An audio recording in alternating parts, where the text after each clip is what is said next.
It has been a couple of weeks since WrestleMania, and I still cannot figure out what the fuck WWE is doing with Bron Breakker. This is my second video about this subject.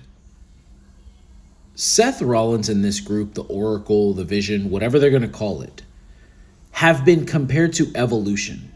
And I am here to argue against that strongly.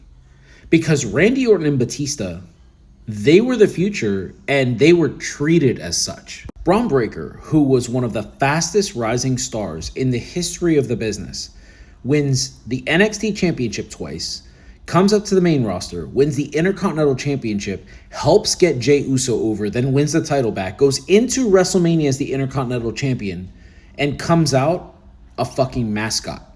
The guy shows time and time again that he is one of the best, if not the best worker in the business, and he barks for a living. Now, I just saw a great satire wrestling video talking about how Triple H was behind the scenes and he was telling Bron Breakker, this is what you're going to do.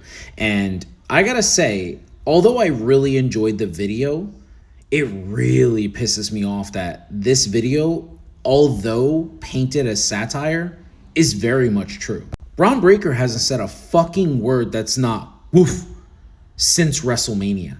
I don't ever, and as the great Chris Jericho would say, ever want to hear Seth Rollins compared to Roman Reigns again.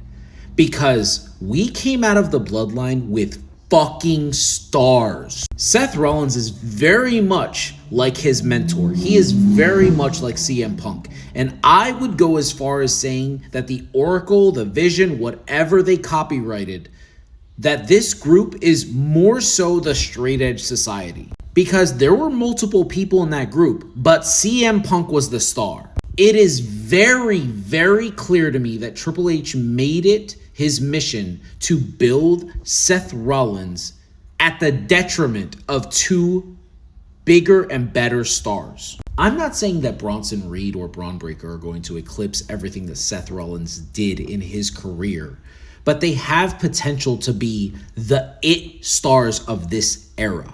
And instead of capitalizing off that, you make them background guys, you make them extras for a guy who goes out there and cuts these fucking monotone promos that you can put on to fall asleep.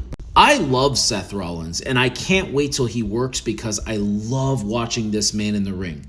But he has never been a great talker. I made this comparison a couple weeks ago. This is Thunderdome Seth, and unfortunately, Bron Breakker is this era's Buddy Murphy.